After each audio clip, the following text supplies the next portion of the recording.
देखिए, जब भी हम लोग किसी कंटेनर में लिक्विड लेते हैं तो लिक्विड का जो टॉप लेवल का सरफेस होता है वो ऐसा दिखता है, ठीक है। लेकिन जब हम लोग इस लिक्विड को किसी एक्सिस के अबाउट रोटेट करते हैं, व्हेन वी रोटेट, तो रोटेशन के बाद क्या होता है, ये लिक्विड का जो शेप है वो थोड़ा सा चेंज हो जाता है। It looks like this. Inside में लिक्विड नहीं होगा, जो भी लिक्विड होगा इसके नीचे होगा, बीच वाली जगह पे कोई भी लिक्विड नहीं, ठीक है। तो कई बार ऐसा शेप आपको तब भी दिखेगा जब आप किसी लिक्विड को लेंगे बाल्टी में और हाथ से ऐसे रोटेट करते हैं, तो इस टाइप का एक शेप बनता है, ठीक है। तो ये जो शेप है इसका एक्चुअल नेम कहते हैं हम लोग पैराबोलिक शेप। ये इक्वेशन जो बनता है, इक्वेशन हम लोग डिराइव करेंगे थोड़ी देर में। द शेप इज पैराबोलिक, ठीक है। लेकिन ये देखो, ये 2D शेप कहलाएगा या 3D? 3D। तो एक ऐसा पैराबोलिक हो गया, उसको ऐसे गोल घुमाया जाएगा, तो जब गोल घुमाओगे तो 3D बनेगा, प्याला टाइप का, कप टाइप का। तो 3D में जब इसका शेप बनता है पैराबोला शेप का, तो इसका नाम कहलाता है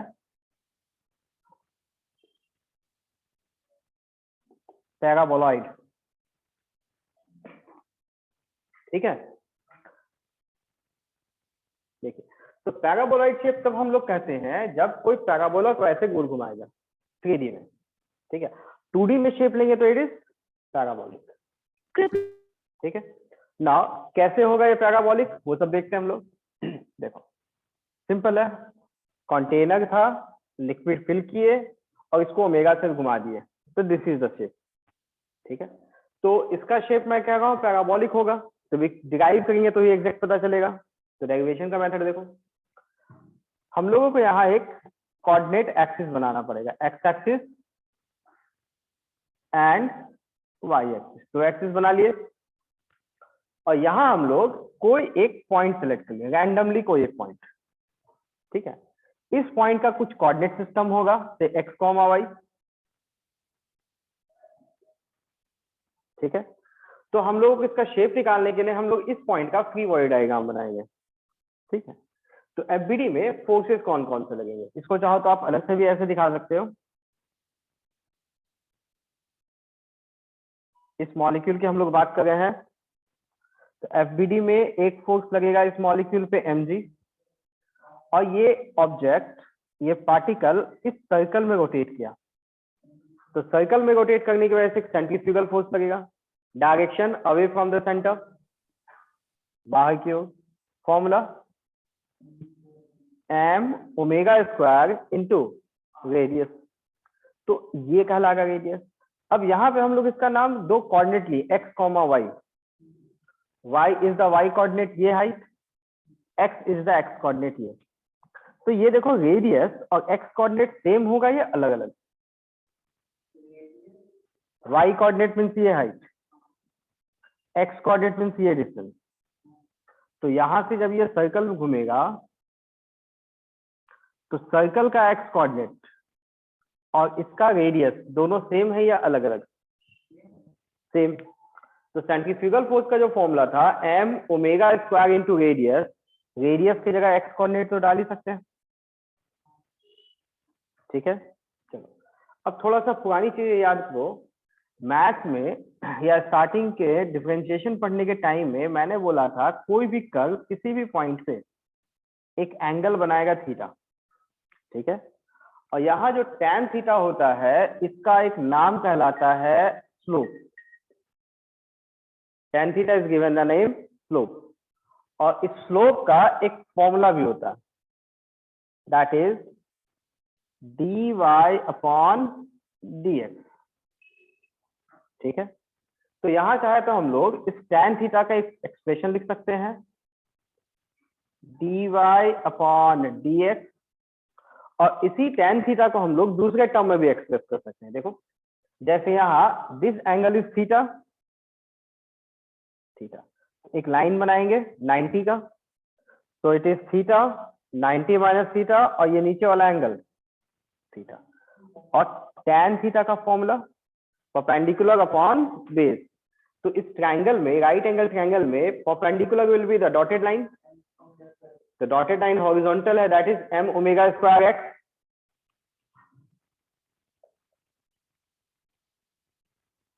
upon this mg, m will cancel.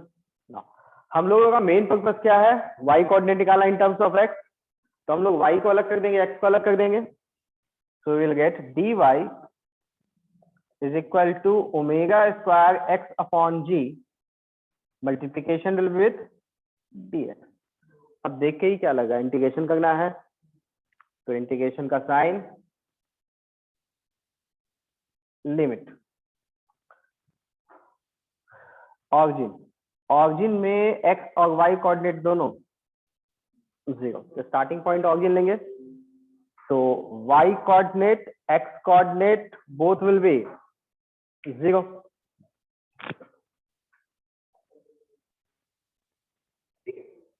देखिए यहाँ पे हम लोग को y का value in terms of x मिलेगा, तो स्टार्टिंग पॉइंट ऑरिजिन ले लेते हैं 0,0 और फाइनली इस पॉइंट को सिलेक्ट करते हैं जहां x कोऑर्डिनेट x कहलाएगा and y coordinate will be y. dy का integration 0y omega square upon g x का पावर 1, इंटीग्रेशन का फॉर्मूला होता है x का पावर n dx, x का power n plus 1 upon n plus 1. तो just in दोनों को कंपेयर करेंगे, x का पावर 1 है, that is n equal to 1, तो इंटीग्रेशन में x का power 1 plus 1 2 by 2 x square upon 2. Limit, बस लिमिट पुट करना, y की जगह ऊपर का वैल्यू माइनस y की जगह नीचे का value, omega square upon 2g common, x की जगह ऊपर का value that is x square minus x की जगह नीचे का वैल्यू 0 स्क्वायर. तो यहां से हम लोग सिंप्लीफाई कर सकते हैं, that's y minus 0 is y and omega square upon 2g and x square minus 0 is x square. और ये जो इक्वेशन है जिसमें y का पावर 1 x का पावर 2 है, ये कहलाता है इक्वेशन ऑफ पैराबोला. ठीक है, तो ये पैराबोला की इक्वेशन है. तो यहां से ये कंफर्म हो जाता है कि ये जो शेप बनेगा 2 डायमेंशन में, दिस शेप इज पैराबोलिक. अब लेकिन ये शेप तो 3D में बनेगा पैराबोला का पार्ट, तो फाइनली इसका नाम पैराबोलाइड कहना चाहिए. डेरिवेशन समझ में आ गया या नहीं, क्या डाउट है पूछिए. देखो पैराबोला की इक्वेशन में y का पावर 1 x का पावर 2 या फिर x का पावर 1 y का पावर 2 दोनों कहलाता है. तो ये तो मिल गया. अब देखो अगर ये जो फाइनल एक्सप्रेशन आया है, अगर हम लोग इसको जनरलाइज फॉर्म में यूज करना चाहते हैं, जनरलाइज फॉर्म में कहने का मतलब कोई भी लिक्विड, यहाँ देखो डेंसिटी वाला टर्म है क्या, लिक्विड के डेंसिटी वाला टर्म नहीं है, इसका मतलब कोई भी लिक्विड अलग अलग डेंसिटी का भी लिक्विड होगा.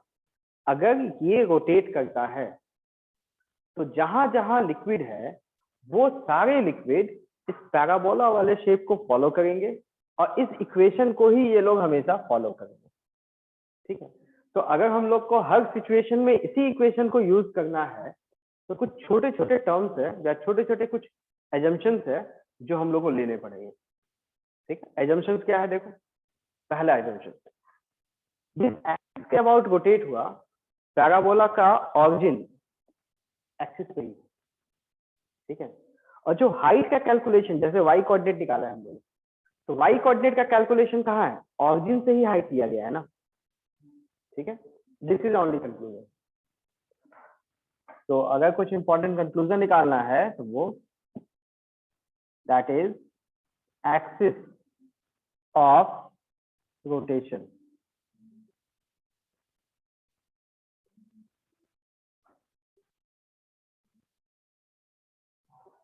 should be the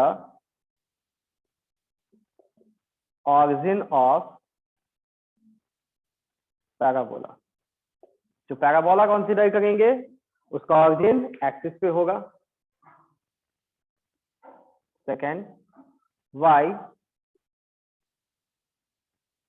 should be taken from origin। तो जो भी हम लोग हाइट कंसीडर करेंगे y किसी का भी, वो y कहां से? हमेशा ऑरिजिन से। इस पॉइंट में कोई कंफ्यूजन है तो पूछिए, इसे नोट कर लीजिए।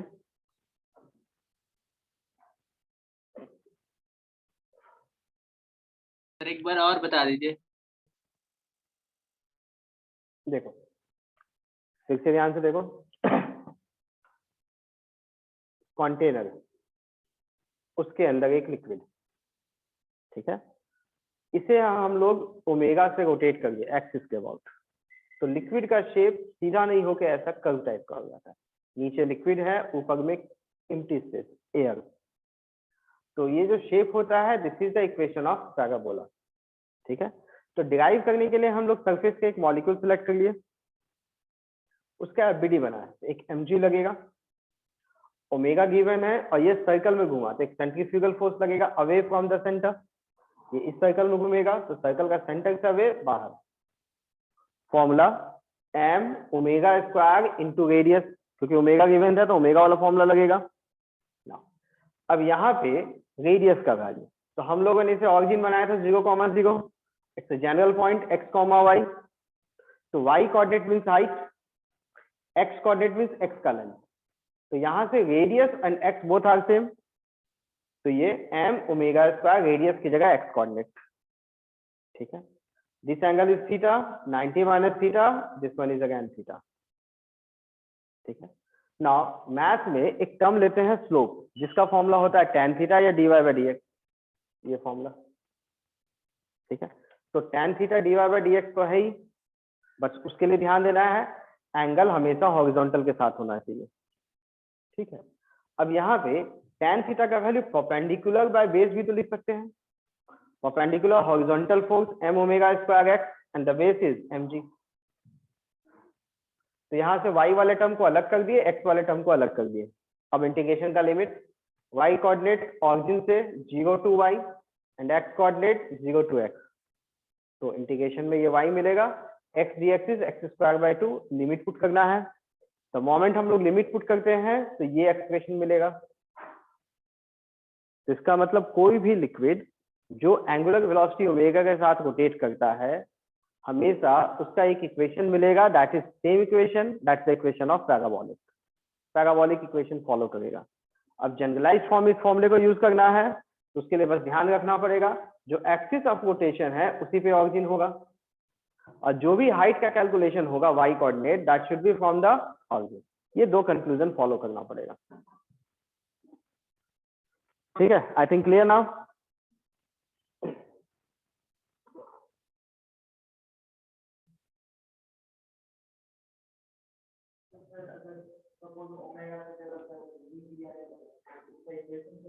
ये बताओ, हम लोग वेलोसिटी एक पार्टिकल का होगा या हर पार्टिकल का अलग अलग? अलग अलग होगा। ओमेगा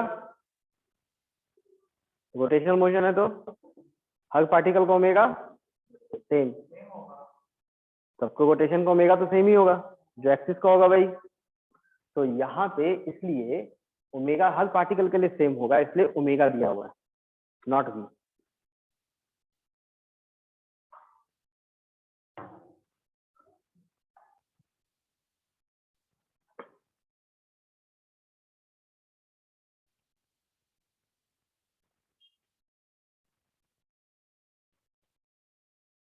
ठीक है, तो फॉर्मूला मिल गया, तो इस फॉर्मूले के कुछ एप्लीकेशंस भी हैं। दैट मीन्स कोई भी लिक्विड जो ओमेगा से रोटेट किया हमेशा उस इक्वेशन को फॉलो करेगा। देखिए एप्लीकेशन देखते हैं।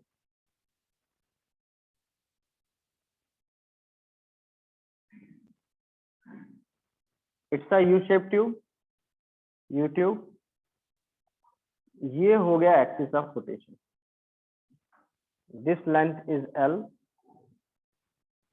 This length is 3L।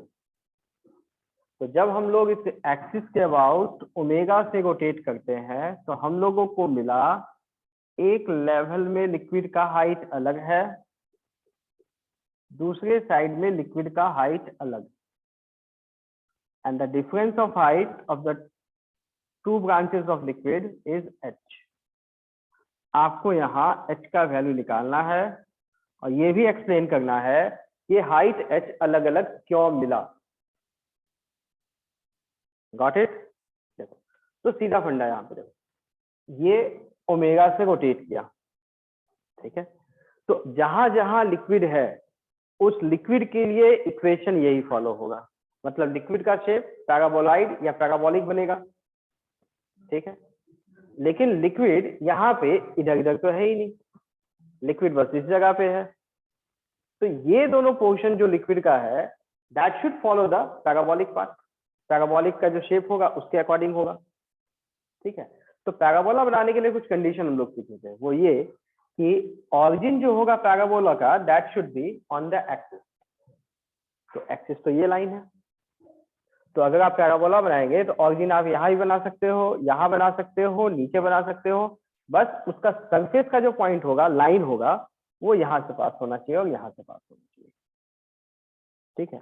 तो उसके अकॉर्डिंग अगर हम लोग बनाते हैं, इस टाइप का बना लिया। देखो अब इसमें एक और चीज ध्यान देने की है, क्या कि ये पैराबोलिक शेप हुआ, तो जो भी लिक्विड होगा इस पैराबोलिक शेप के नीचे होगा, मतलब यहाँ जो लिक्विड है, जो हम लोग यहाँ पहले हॉरिजॉन्टल दिखाए थे, ये लिक्विड एक्चुअली में हॉरिजॉन्टल नहीं है, इस पे भी इस टाइप का शेप बनाएगा। अगर इसका थिकनेस बहुत छोटा है तो ये शेप लगभग पता नहीं चलेगा, लेकिन शेप हॉरिजॉन्टल नहीं होगा यहाँ लिक्विड का, वो ऐसा ही शेप बनाएगा। इवन यहाँ पर जो लिक्विड है, ये लिक्विड भी इसके अकॉर्डिंग शेप बनाएगा। Point clear? तो हम लोगों ने डिसाइड किया था कि ऑरिजिन हमेशा एक्सिस पे होगा, बन गया। और जो भी कैलकुलेशंस होगा एक्स एक्सिस और वाई एक्सिस, सारी कैलकुलेशंस कहाँ से? ऑरिजिन से। तो ये बताओ, जो फर्स्ट लिक्विड की बात करें दोनों साइड का, इसका हाइट भी यहीं से लेंगे, से y1, दूसरा लिक्विड जो है इसके हाइट का वैल्यू भी y2, ऑरिजिन वाले लेवल से। और पैराबोलिक इक्वेशन तो पता ही है, तो बताइए y1 का वैल्यू क्या आना चाहिए था? Omega square upon 2g, X coordinate. तो ऑरिजिन से ये एक्स कोऑर्डिनेट क्या कहलाएगा? l या minus L? Minus L, square है एल स्क्वायर। चलो, in the same way y2 का वैल्यू क्या मिलेगा? y2 formula omega square upon 2g, X coordinate 3l, x square है तो 9l स्क्वायर, और आपको कैलकुलेट करना है h। तो y1 y2 के टर्म बताइए h का वैल्यू क्या आ जाएगा finally? h that should be y2 minus y1, minus कीजिए और बताइए आंसर क्या आएगा? 9 minus 1 8, omega square L square upon, further simplify भी कर सकते हो, that's 4 omega square L square upon G. कोई कंफ्यूजन है तो पूछिए। इंडिविजुअल वाई कैसे निकाले वो समझ नहीं है। ठीक से बोलिए क्या? सर इंडिविजुअल वाई कैसे निकाले वो समझ नहीं है। इक्वेशन था, y का वैल्यू कहां से निकालना था? ऑरिजिन वाले लेवल से। y1 के लिए एक्स कोऑर्डिनेट माइनस एल, तो फॉर्मूला में omega square by 2g, X की जगह माइनस एल का square plus L square. y2 again origin से height y2, same formula omega square by 2g, X coordinate 3l square is 9l square. अब ये y2 पता है, ये y1 पता है, तो h is y2 minus y1।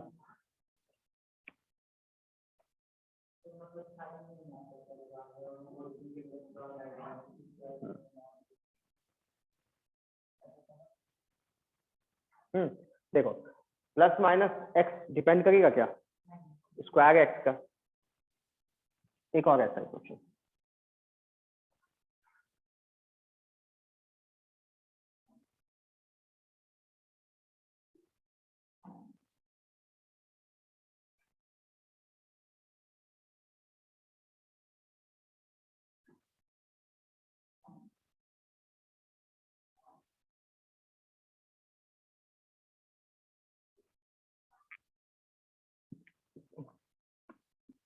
Omega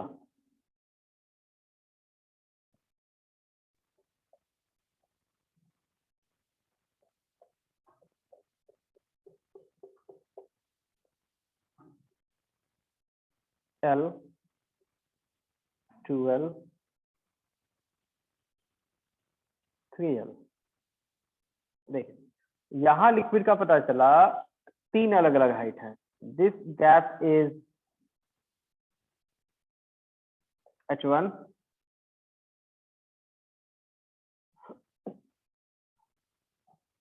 and this gap is H2।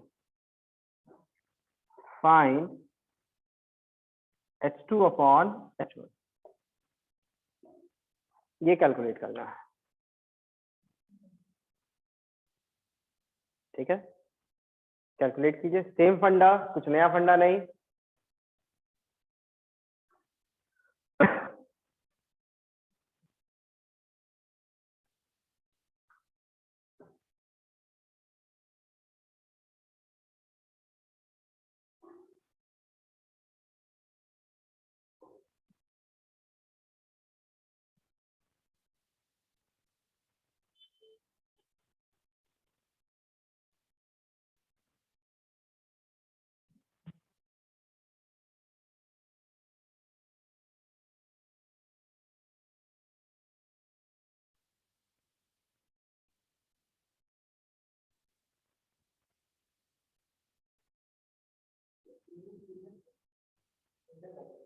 देखो जो दिखा जीवन है वही, ये 2L, ये L, ये लेंथ 3L।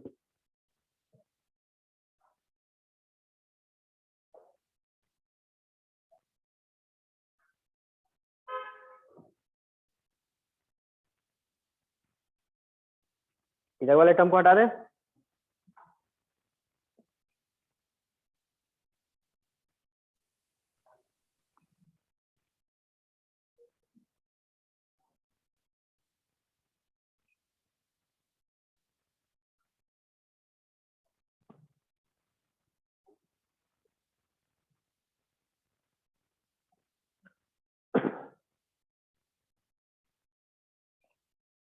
सेम मेथड, सबसे पहले डायग्राम सोचिए, डायग्राम के टर्म सोचिए, ऑरिजिन कहाँ लेना है, फिर y1 y2 y3 तीन हाइट्स लेंगे, और फिर y1 y2 y3 के टर्म्स में h1 and h2 in terms of y1 y2 y3 जो भी आएगा।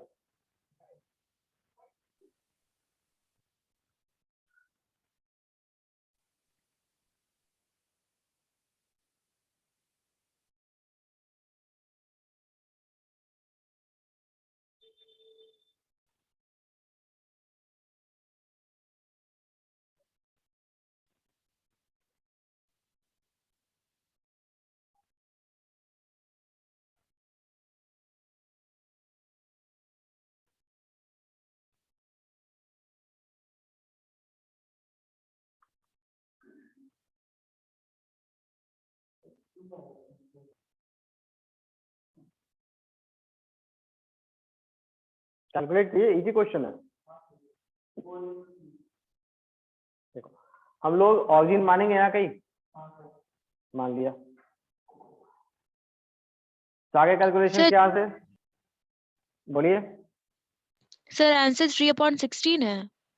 चेक करना पड़ेगा और वेट कर लीजिए। y1 y2 और इस लेवल से तीसरे का height y3, y1, y2, y3 ये तीनों हाइट समझ में आ गया। चलो अब फॉर्मूला से y1 omega square upon 2g x coordinate l square, y2 omega square upon 2g x coordinate minus 2l, लेकिन यह स्क्वायर है so it's plus 4l square. Same way y3 omega square upon 2g x coordinate 3l plus l 4l square is 16l square. तो y1 y2 y3 में कोई confusion नहीं, origin से x coordinate 4l। चलो इसके बाद H2, चलो diagram देख के बताइए ये H2 क्या होगा। It's y3 and this is y2, that y3 minus y2। तो पूरा कैलकुलेट नहीं करना, सिर्फ नंबर पे ध्यान दो। न्यूमरेटर 16, न्यूमरेटर 4 और माइनस करना 16 minus 4 12 omega square l square upon 2g। Cancel भी मत कीजिए, अभी कुछ कैंसिल आउट होता है तो, ठीक है। सेम वे H1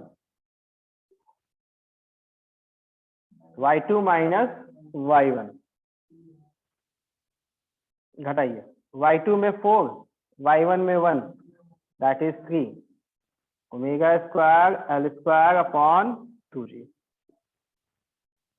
दोनों हाइट मिल गया and the final answer H2 upon H1 का वैल्यू रेशियो। तो देखो omega square l square by 2g cancel हो जाएगा, so will get 12 upon 3 that's 4:1।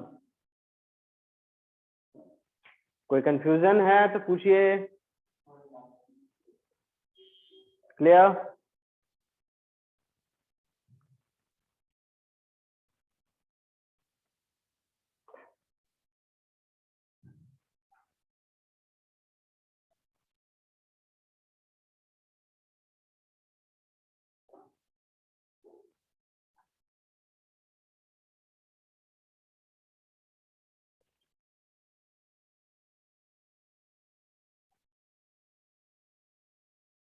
H1 कैसे निकाला?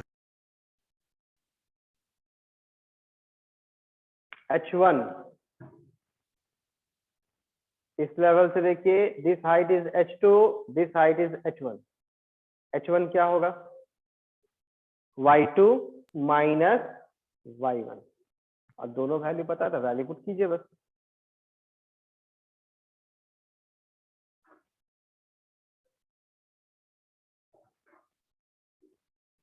कोई कंफ्यूजन तो नहीं इसमें? हटा दे इसको अभी, ठीक है। देखो नेक्स्ट हम लोग एक दूसरा टॉपिक पढ़ते हैं, टॉप सरफेस ऑफ फ्लूइड के बारे में। टॉप सरफेस का मतलब क्या है? लिक्विड का वो सरफेस जो एयर के साथ कांटेक्ट में रहेगा।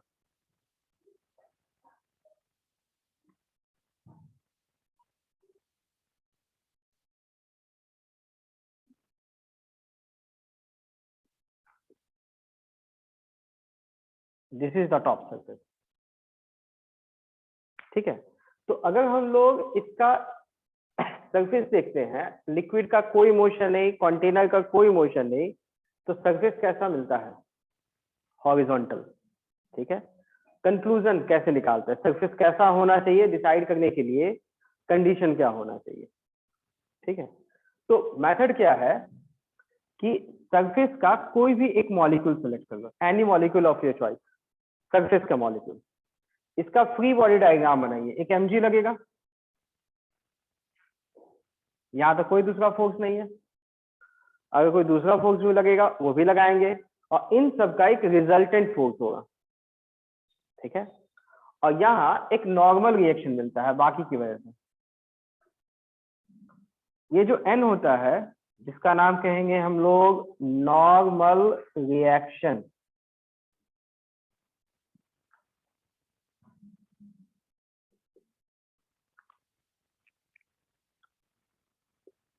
it is always perpendicular to the free surface of fluid। मतलब लिक्विड का जो भी सरफेस होगा, नॉर्मल रिएक्शन मिल गया, तो यहां से आप ये कंक्लूजन हमेशा लगा सकते हैं कि जो सरफेस होगा वो नॉर्मल रिएक्शन के साथ हमेशा 90 का एंगल बनाएगा। ठीक है, चेक करते हैं हम लोग इसको कुछ केसेस में। दैट इज द फंडा ओनली। एंड नॉर्मल रिएक्शन जो होगा, ये नॉर्मल रिएक्शन हमेशा रिजल्टेंट फोर्स जो मिलेगा उसके साथ हमेशा परपेंडिकुलर होगा। मतलब रिजल्टेंट फोर्स जो मिलेगा mg या कोई दूसरा फोर्स लगा, उसके exactly opposite. It is always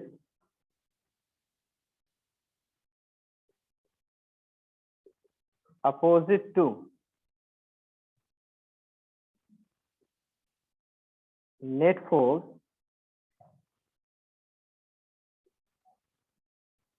acting on surface molecule. जो सरफेस का मॉलिक्यूल है हमेशा उसके अपोजिट रहेगा। सरफेस मॉलिक्यूल पे जो नेट फोर्स लगेगा उसके अपोजिट। जैसे नॉर्मल के अलावा इस पे बस एक mg था, तो नेट फोर्स हो गया mg। mg के अपोजिट होगा नॉर्मल, और नॉर्मल के साथ सरफेस हमेशा 90 एंगल पे रहेगा। ठीक है, दैट्स द कॉन्सेप्ट। और इसी कॉन्सेप्ट को अप्लाई करना होता है। बॉयंट फोर्स बिल्कुल सही। बॉयंट फोर्स कब लगता है? जब कोई सॉलिड बॉडी, लिक्विड का खुद का मॉलिक्यूल नहीं, सॉलिड बॉडी लिक्विड के अंदर कुछ घुसा हुआ होता है। मतलब सॉलिड बॉडी लिक्विड का कोई वॉल्यूम डिस्प्लेस किया होता है, तो लिक्विड का मॉलिक्यूल खुद ही वाले लिक्विड पे कभी बॉयंट फोर्स नहीं लगा। It's always acting on solid body emerged in liquid, भले वो पार्शियली इमर्ज्ड हो या फुल्ली इमर्ज्ड हो, लेकिन इमर्ज्ड होगा तभी बॉयंट फोर्स। या तो खुद का ही मॉलिक्यूल था, तो यहाँ बॉयंट फोर्स का मतलब कुछ बनता ही नहीं है।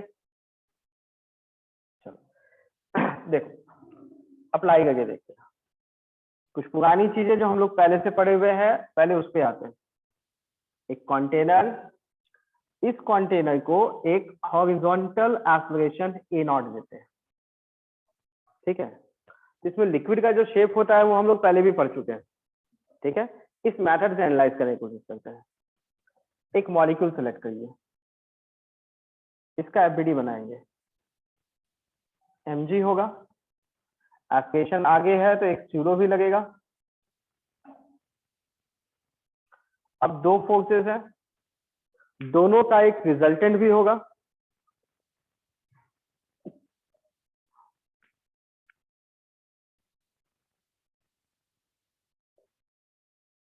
वैल्यू नहीं निकालना हम लोगों को नेट फोर्स का। नॉर्मल रिएक्शन कैसा होता था? परपेंडिकुलर टू सरफेस, एंड जो नेट फोर्स होता है उसके अपोजिट। तो this should be the direction of n। ठीक है, और लिक्विड का सरफेस परपेंडिकुलर टू n, तो n के साथ एक लाइन बनाएंगे जो कितने एंगल पे होगा? 90। तो जो लिक्विड होगा वो ऐसा दिखेगा। अब बताओ रियलिटी में ऐसा दिखता भी है? एंगल निकालना चाहो वो भी निकाल सकते हैं। इस एंगल का नाम theta, 90 minus theta, this angle is also theta. tan theta perpendicular by base, perpendicular ma0 base mg, finally a0 upon g। ये तो पता ही था अपने को। एक और एप्लीकेशन देखते हैं। थोड़ी देर पहले हम लोगों ने रोटेट करने वाले फ्लूइड के बारे में बताया था। शेप क्या बोला था? पैराबोलिक। चेक कर लेते हैं। ठीक है, कि एक स्ट्रेट लाइन आना चाहिए था या पैराबोलिक आना चाहिए था। एक मॉलिक्यूल सेलेक्ट कर दिया, इसका एफबीडी mg। अब ये इस सर्कल में घूमेगा तो एक centrifugal m omega square r, दो ही फोर्स लगा, तो इन दोनों का एक रिजल्टेंट होगा F। नॉर्मल रिएक्शन इसके साथ अपोजिट, और लिक्विड का सरफेस परपेंडिकुलर, बिल्कुल सही। चलो अब मुझे जरा सा ये बताते जाओ ये एंगल थीटा हुआ, ठीक है। अब बताओ अगर हम लोग यहाँ से थोड़ा सा आगे बढ़ते हैं, तो mg बदलेगा क्या? नहीं, पार्टिकल, नया पार्टिकल के लिए, न्यू पार्टिकल के लिए उसका मास तो वही रहेगा, हर पार्टिकल का मास सेम है, mg सेम। m भी बदलेगा नहीं, ओमेगा भी नहीं बदलेगा, लेकिन रेडियस बदलेगा या नहीं? बदलेगा। तो रेडियस इज चेंजिंग। एंगल देखना चाहे तो ये angle theta 90 minus theta, this angle is theta. और यहाँ फिर से वैसे ही tan थीटा का वैल्यू कैलकुलेट कीजिए, perpendicular upon base, perpendicular is m omega square r upon base mg, m cancels out, omega square r upon g। तो यहाँ पे जब देखेंगे tan थीटा का वैल्यू प्रोपोर्शनल टू रेडियस है, तो जैसे जैसे हम लोग आगे बढ़ते जाएंगे x कोऑर्डिनेट बोले तो रेडियस बढ़ेगा, तो रेडियस बढ़ेगा तो एंगल भी बढ़ेगा। तो ये एंगल स्ट्रेट नहीं रहना चाहिए, that angle should keep on increasing.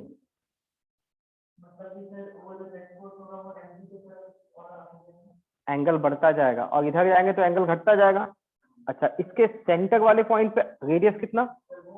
0, radius 0, तो रेडियस 0 बनाएंगे तो यहाँ एंगल का वैल्यू भी 0। तो ये प्याला टाइप का बनेगा, एक कप टाइप का,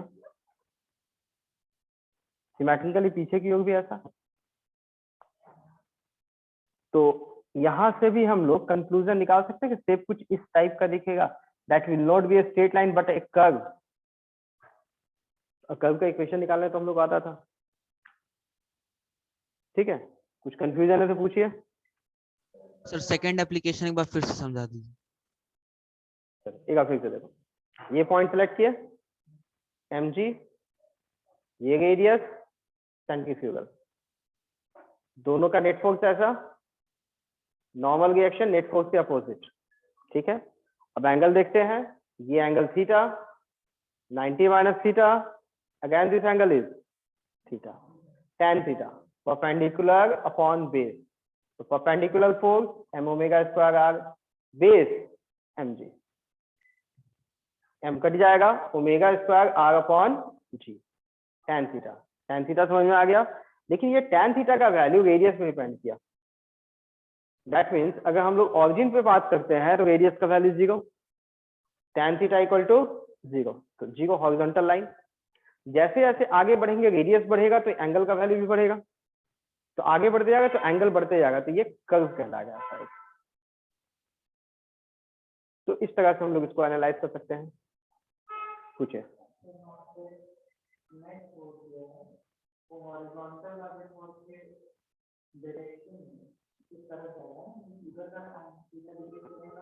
नहीं, यहाँ देखो, यहाँ पे दो फोर्स लगा था,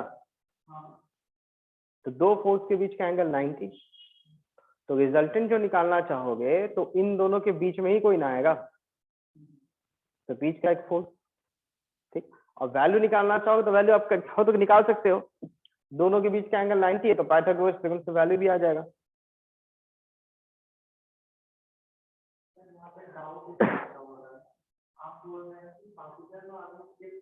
Now I am not shifting the particle, इस पार्टिकल के लिए इक्वेशन था ना, एक दूसरा पार्टिकल चुनेंगे, अनदर पार्टिकल, तो उसी, हाँ, तो दूसरे पार्टिकल जब चुनेंगे, पार्टिकल बदलते जा रहे हैं, दैट मीन्स अगर रेडियस बढ़ा रहे हैं या घटा रहे हैं तो दूसरे रेडियस में यहाँ पे दूसरा पार्टिकल है, इस पॉइंट पे दूसरा पार्टिकल है, अलग अलग पार्टिकल के लिए अलग अलग एंगल्स होगा।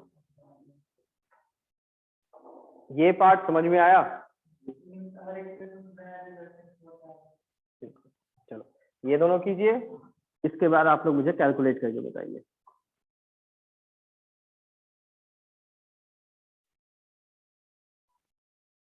Theta,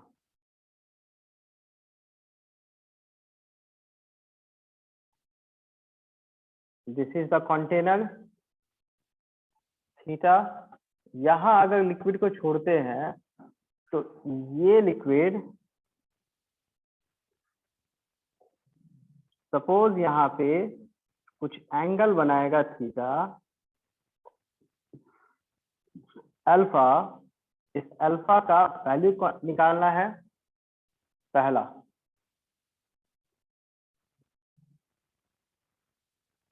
surface is rough,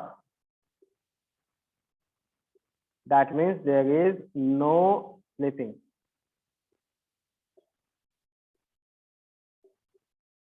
Second,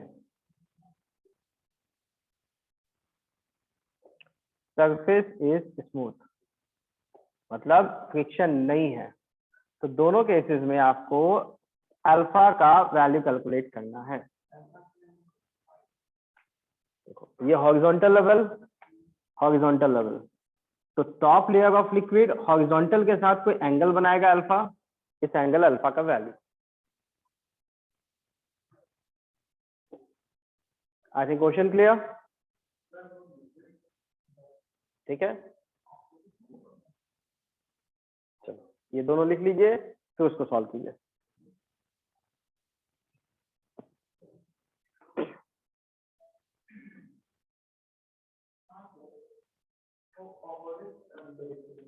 Excuse me, direction sir. में आएगा उसके अकॉर्डिंग बनाओ। जो भी डायरेक्शन आया आपने कॉपी के डायग्राम में वैसा होना चाहिए। हाँ जी पूछो बेटा, क्या पूछना है? Sir, in this case, we will consider another molecule, or just at the point where we have selected alpha, there we will select. एक जनरल मॉलिक्यूल सेलेक्ट किए, उसके अकॉर्डिंग निकाल लिए। ठीक है, तो एक कोई भी एक सिंगल मॉलिक्यूल के लिए कैलकुलेट किए, ये थीटा फॉर अ मॉलिक्यूल। ठीक है, अब ऑब्वियसली बताओ, अगर आप रेडियस के वैल्यू को छोटा कर देंगे, जीरो बनाएंगे, तो क्या ये मॉलिक्यूल यहाँ आएगा क्या? नहीं आएगा ना। देन रेडियस बदलने से हम लोग का मॉलिक्यूल बदल रहा है, उस मॉलिक्यूल के अकॉर्डिंग निकलेगा। रेडियस का वैल्यू थोड़ा बढ़ा देंगे तो इस पॉइंट पे ये मॉलिक्यूल नहीं ना है, दूसरा मॉलिक्यूल है, but still a liquid molecule. ठीक है, तो यहाँ का मॉलिक्यूल, हर पॉइंट का मॉलिक्यूल अलग है, लेकिन हर मॉलिक्यूल के लिए एफबीडी का फॉर्मूला तो वही रहेगा। ठीक है,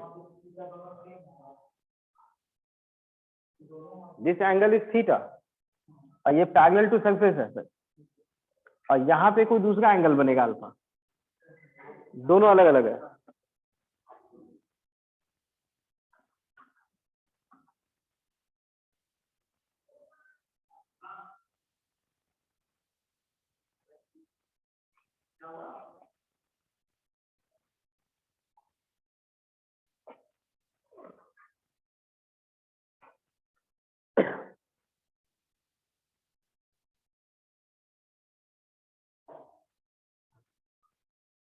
इन दोनों को हटा दें।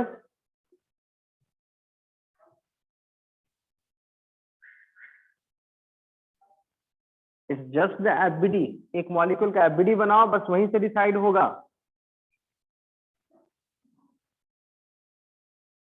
देखिए जैसे फर्स्ट वन के लिए इंक्लाइन, ये हो गया कंटेनर। एक मॉलिक्यूल को आप सेलेक्ट कर लीजिए, इसका एफबीडी क्या लगेगा बताओ?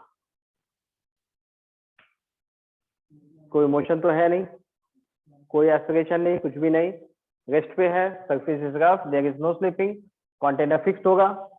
फोर्स कौन सा? mg। अदर देन mg कोई फोर्स होगा क्या? नहीं, एक ही फोर्स है, तो नेट फोर्स mg। तो नॉर्मल, अपोजिट, सरफेस n के साथ 90 एंगल पे, तो जितने मॉलिक्यूल्स होंगे इस लेवल पे सबके लिए सेम होगा या नहीं? This should be the surface. तो बताओ अल्फा एंगल का वैल्यू क्या मिला? mg sin थीटा भी होगा ना?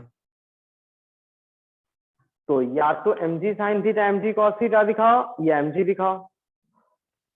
आप चाहो तो एफबीडी में कुछ और मेहनत करना चाहो तो वो भी कर सकते हो। इस मॉलिक्यूल का एक फोर्स दिखाओ mg sin थीटा, दूसरा एक दिखाओ mg cos थीटा। बताओ इन दोनों के अलावा कोई तीसरा फोर्स लगा? नहीं, तो इन दोनों का रिजल्टेंट mg। तो नेट फोर्स के नाम पे यही था, तो नॉर्मल नेट फोर्स के अपोजिट, तो फिर से सरफेस 90। चलो सेकंड वाले का बताओ।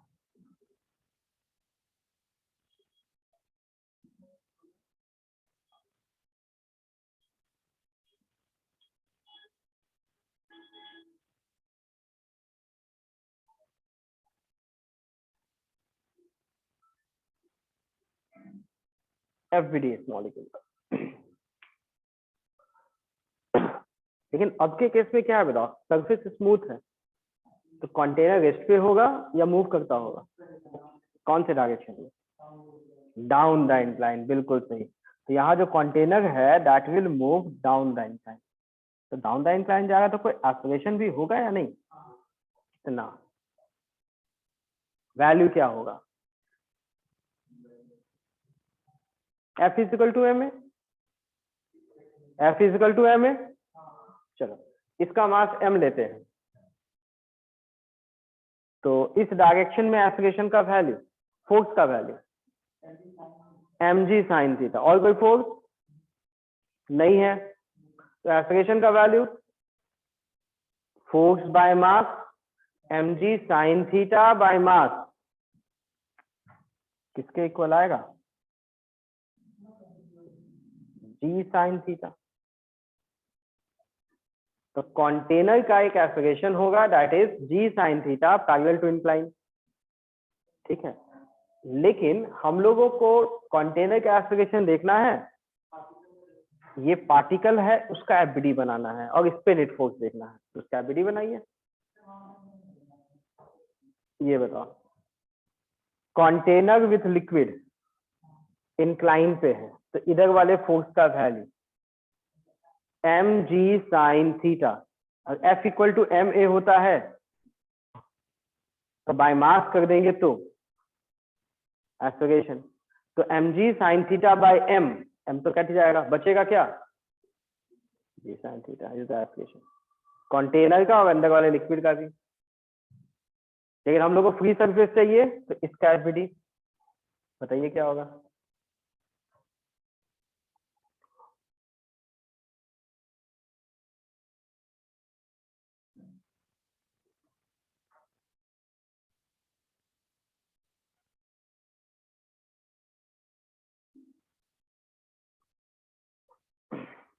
तो देखो यहाँ पे जब एफबीडी बनाएंगे तो एक एक्सेलरेशन जब कंटेनर का है तो एक स्यूडो भी तो लगेगा, किधर? पीछे, पैरेलल टू इंक्लाइन। तो हम लोग जब पैरेलल टू इंक्लाइन फोर्स लगेगा तो इस मॉलिक्यूल के लिए एफबीडी बनाने में तो हम लोग को mg लेना चाहिए या mg sin theta cos theta? तो इसका ये एंगल क्या है? तो component mg sin theta, perpendicular to incline वाला फोर्स का वैल्यू mg cos थीटा। इन दोनों के अलावा एक स्यूडो भी लगेगा, value m a naught, a naught का value which is mg sin theta. और कोई फोर्स है क्या? नहीं, तो ये तीनों फोर्स का जो रिजल्टेंट होगा उसके अपोजिट नॉर्मल। अब देखिए ये mg sin थीटा, ये mg sin थीटा दोनों कैंसिल, तो नेट फोर्स के नाम पे क्या बच गया? mg cos theta. तो नॉर्मल कैसा होना चाहिए था? Opposite to mg cos theta. n समझ में आया? और लिक्विड का सरफेस n के साथ 90 एंगल, दैट इज 90 एंगल। तो लिक्विड को ऐसे मिलेगा। तो हम लोग को कैलकुलेट करके क्या निकालना था, अल्फा। ये एंगल सरफेस का है किसके साथ, हॉरिजॉन्टल। तो हॉरिजॉन्टल तो ये सीधा लाइन है, तो मुझे बस बताओ अगर यहाँ से हॉरिजॉन्टल लाइन खींचेंगे, इस एंगल का नाम अल्फा होना चाहिए, इस एंगल का वैल्यू क्या होगा।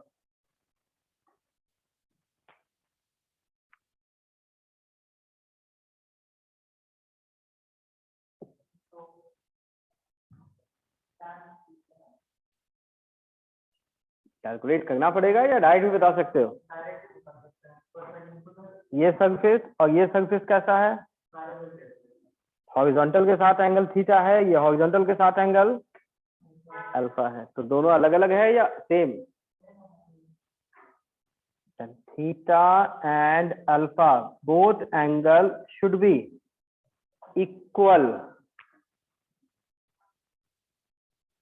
थीटा एंड अल्फा दोनों एंगल अलग अलग नहीं, दोनों एंगल सेम है।